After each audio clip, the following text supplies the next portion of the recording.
नमस्कार, मैं डॉक्टर अरुण कुमार। भारतीय वैज्ञानिकों की रिसर्च नाक के जरिए दिमाग में पहुंचकर ऐसे नुकसान करता है कोरोना वायरस। कोरोना वायरस को लेकर अब तक हुए शोधों में कई तरह की जानकारियां सामने आ चुकी है। इसमें वायरस की प्रकृति, उसके संक्रमण फैलाने के तरीके से लेकर उसके म्यूटेशन यानी रूप बदलने के तरीकों पर कई तरह के शोध हो चुके हैं।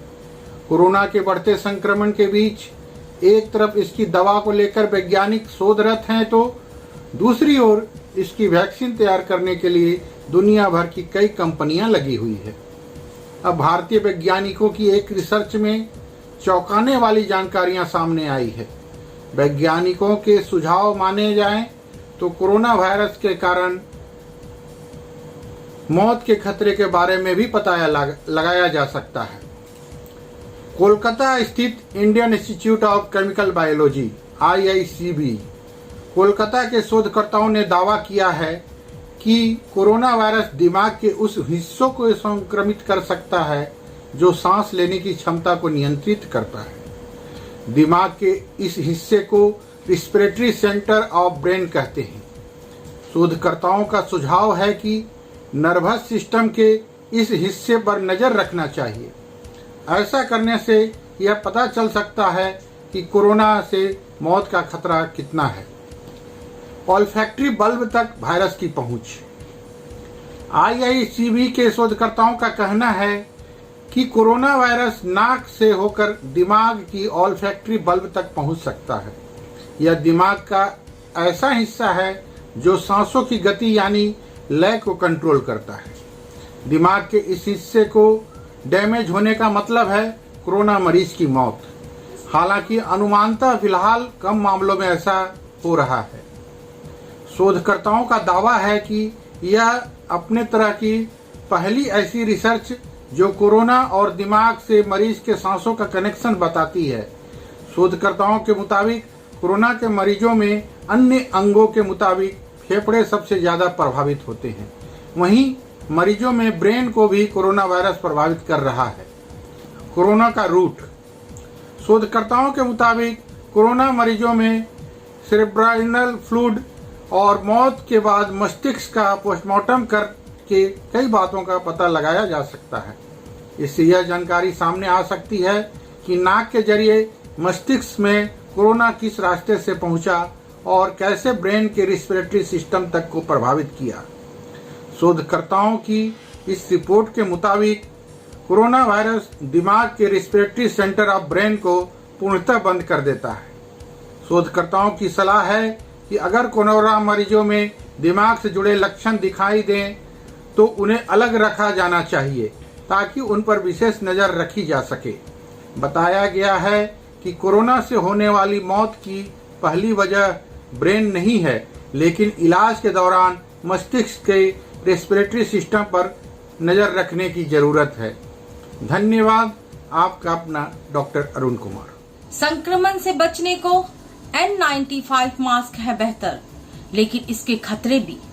बढ़ते सावधानी। कोरोना महामारी के इस दौर में फेस मास्क हमारे जीवन का हिस्सा बन चुका है। जब तक इसकी कोई निश्चित दवा या वैक्सीन नहीं आ जाती, तब तक इस पर पूरी तरह नियंत्रण करना मुश्किल है। ऐसे में फेस मास्क पहनने, हाइजीन मेंटेन करने, सोशल डिस्टेंसिंग जैसी आदतें जारी रखनी होगी। कोरोना से बचने के लिए कारगर फेस मास्कों में N95 को भी बेहतर बताया जा रहा है। हालांकि घर पर बने मास्क भी बहुत उपयोगी और कारगर है। स्वास्थ्य विशेषज्ञ N95 मास्क पहनने वालों को कुछ विशेष सावधानियां बरतने की सलाह दे रहे हैं। स्वास्थ्य विशेषज्ञ की माने तो N95 मास्क लगाकर तेज चलना, दौड़ना या व्यायाम करना खतरनाक साबित हो सकता है। डॉक्टर बताते हैं कि दौड़ने या व्यायाम करने के दौरान ज्यादा ऑक्सीजन की जरूरत होती है। स्वास्थ्य मंत्रालय की ओर से भी आम लोगों को घर पर तैयार कपड़े का साधारण मास्क पहनने की भी सलाह दी गई है। विशेषज्ञ बताते हैं कि N95 मल्टी लेयर मास्क होता है और यह फेस पर पूरी तरह चिपका होता है। इसीलिए इसे पहनकर सांस की थोड़ी परेशानी होती है।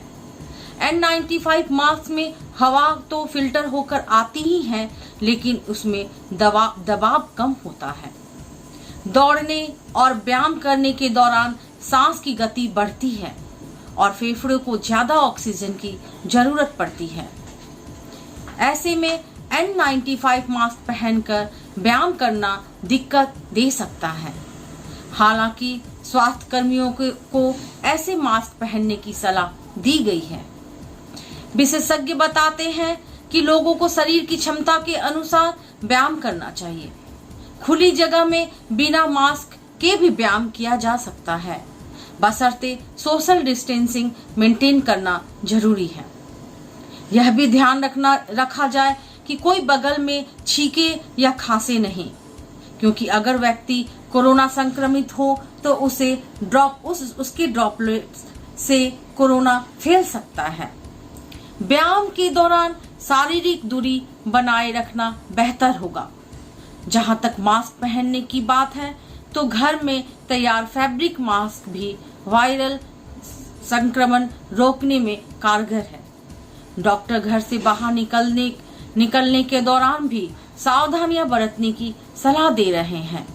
दुकान पर सामान लेने के लिए भी जाएं तो मास्क पहन कर जाएं और सोशल डिस्टेंसिंग का पालन करें। मैं ललिता कुमारी, धन्यवाद।